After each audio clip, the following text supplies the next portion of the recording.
again. Today we're continuing on the theme of Christmas horror with 1972's Tales from the Crypt, written by Milton Subotsky and directed by Freddie Francis. A guided tour of ancient catacombs in a cemetery serves as a framing narration for 5 horror tales. In the first, Joan Collins murders her husband, but her plans to dispose of the body are thwarted by a homicidal maniac dressed as Santa who is trying to break into her home. In the second, unfaithful husband Ian Hendry's plans to run away with his mistress are derailed by a car crash with supernatural repercussions.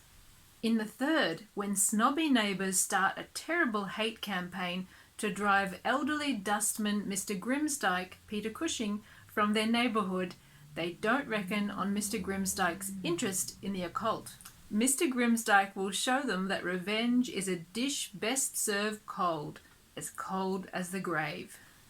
In the fourth, troubled businessman Richard Green finds his fortunes changed by a statue that can grant 3 wishes to its owner, but each wish comes at an increasingly horrific cost.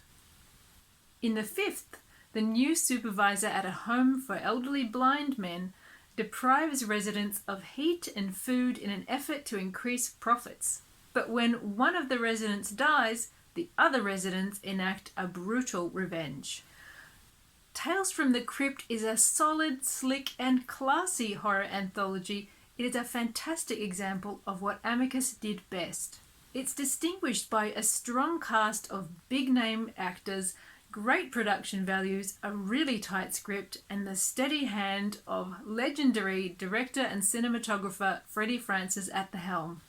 Sometimes with these portmanteau-type films, some of the stories are better than others, there are weak spots, but in Tales from the Crypt, really all the stories are strong. It is all killer, no filler, literally.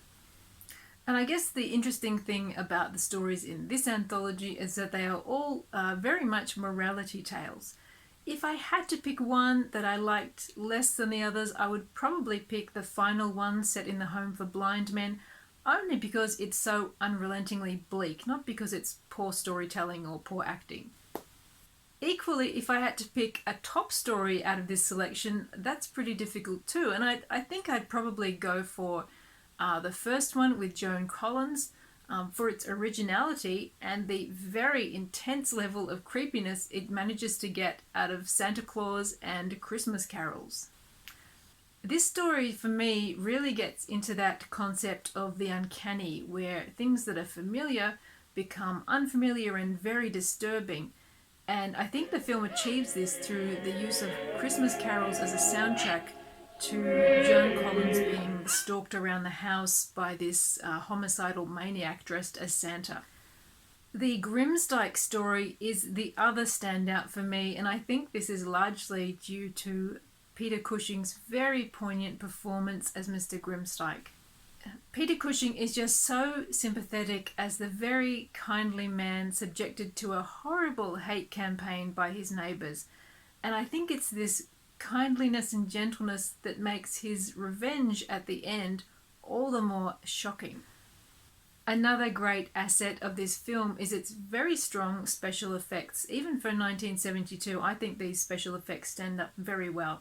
One of the horror highlights of this film for me is the coffin dismembering scene and the sight of the bloodless guts of the embalmed person. I won't give spoilers in case you haven't seen it, but it is a genuinely shocking moment even after all these years.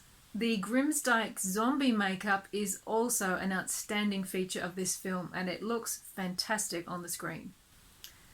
And I think this really is one of the film's most unforgettable images and one that will stay with you.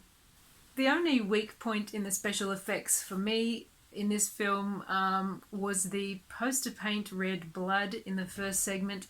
I've spoken before about my feelings about film blood of this period, and it does kind of take you out of the moment a little bit, but on another level I felt it does work with the sort of heightened look of the film. The look of the film is quite interesting, I thought too, especially in that first segment with Joan Collins. It has a really bright look to it, a lot of very fashionable, expensive furniture and fashions. And that brightness and the Christmas theme, the Christmas decorations and music really provide a very interesting counterpoint to the horror of that story. I did wonder if the bright and slightly heightened aesthetic of the film was perhaps a nod to the comic book origins of Tales from the Crypt, but it's certainly an interesting feature of the film.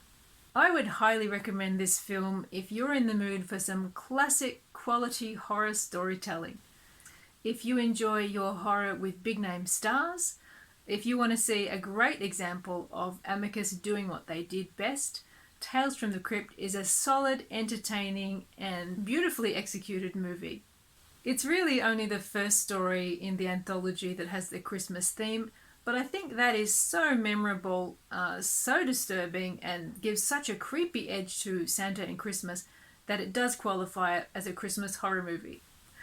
Thank you so much for watching today, and I hope I'll see you next time. Bye.